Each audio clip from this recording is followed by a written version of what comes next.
आज का डिक्टेशन 100 शब्द प्रति मिनट स्टार्ट होगा 5 सेकंड बाद।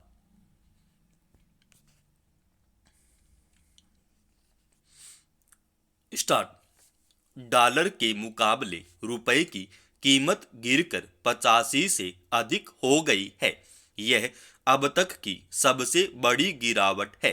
बताया जा रहा है कि अमेरिकी फेडरल रिजर्व की अपनी नीतियों में बदलाव की वजह से ऐसा हुआ है।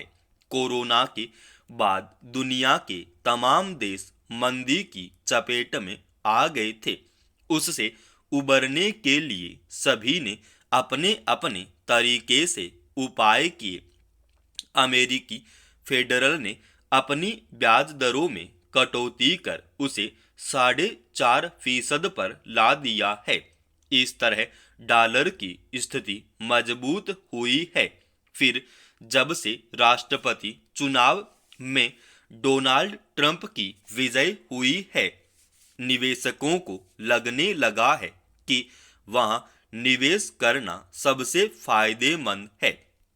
इसलिए बहुत सारे निवेशकों ने भारत से पैसे निकालकर अमेरिका का रुख कर लिया। इससे विदेशी मुद्रा भंडार में भी सीजन दर्द शुरू हो गई। पिछले कुछ समय तक डॉलर के मुकाबले रुपए की कीमत में गिरावट लगभग रुकी हुई थी। तब विशेषज्ञों ने कहना शुरू कर दिया कि सरकार विदेशी मुद्रा भंडार से डॉलर की निकासी करके रुपए की कीमत को रोक रखा है। मगर अब वह तरीका भी शायद काम नहीं आ रहा। डॉलर के मुकाबले रुपए की कीमत में गिरावट का असर व्यापार, पर्यटन, शिक्षा आदि पर पड़ता है। भारत अपनी जरूरत का अधिकतर ईंधन तेल दूसरे देशों से खरीदता है। ऐसे में जब भी कच्चे तेल की कीमत बढ़ती है तो सरकार का खर्च बढ़ जाता है। इसके अलावा दवाइयों के लिए कच्चा माल, खाद्य तेल, इलेक्ट्रॉनिक साजो सामान आदि के लिए भी हम दूसरे देशों पर निर्भर हैं। विदेश पढ़ने गए अब विद्यार्थियों और पर्यटकों की जेब पर बोझ बढ़ जाता है। इसलिए रुपए की कीमत का गिरना चिंताजनक होता है। रुपए की कीमत गिरने की कुछ वजहें साफ हैं।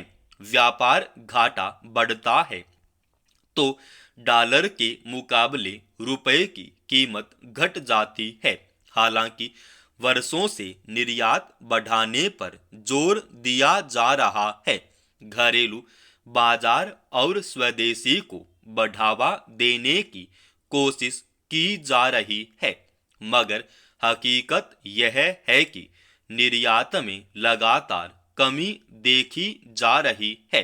व्यापार घाटा पाटने के लिए कई विदेशी वस्तुओं के आयात पर रोक लगाने और देसी वस्तुओं को प्रश्रय देने की कोशिश की गई। इसका कुछ असर भी हुआ, मगर फिर भी व्यापार घाटा कम नहीं हो पा रहा। खासकर चीन के साथ हमारा व्यापार घाटा लगातार बढ़ रहा है। महंगाई पर काबू पाने के मकसद से रिजर्व बैंक ने लगातार रेपो दर को ऊंचा बनाए रखा है। मगर स्थिति यह है कि बाजार में पूंजी की अपेक्षित प्रवाह नहीं बन पा रहा।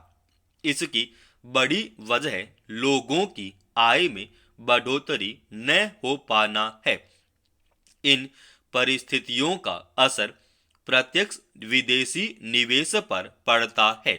जैसे ही बाहरी निवेशकों को लगने लगता है कि किसी देश में उपभोक्ता व्यय घट रहा है तो वे वहां निवेश करने से बचते हैं।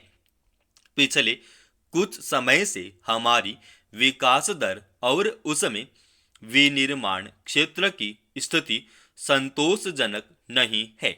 ऐसे में डॉलर की आवक कम हुई है। इस स्थिति में रुपए की कीमत घटनी शुरू हो जाती है।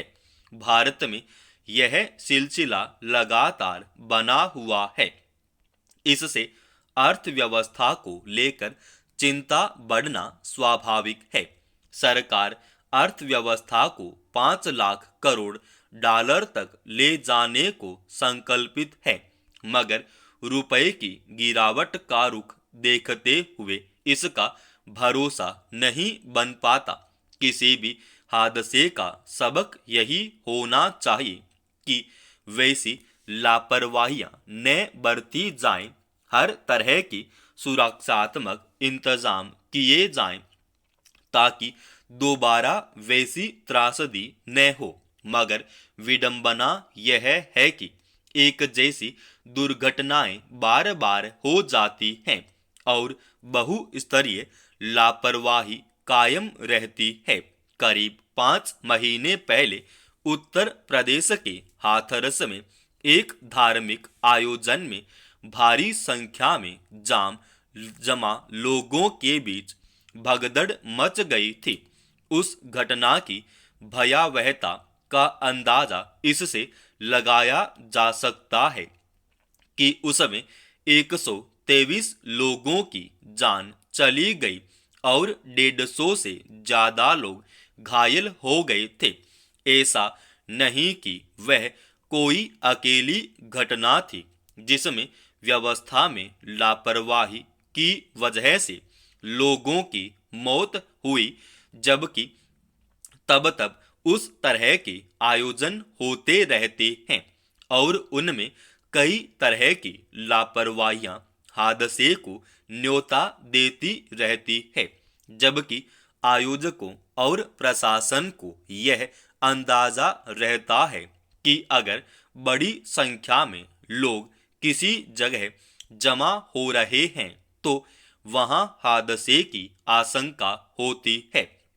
गौरतलब है कि शुक्रवार को उत्तर प्रदेश के मेरठ में एक कथावाचक का प्रवचन सुनने 1 लाख से ज्यादा लोग जमा हो गए।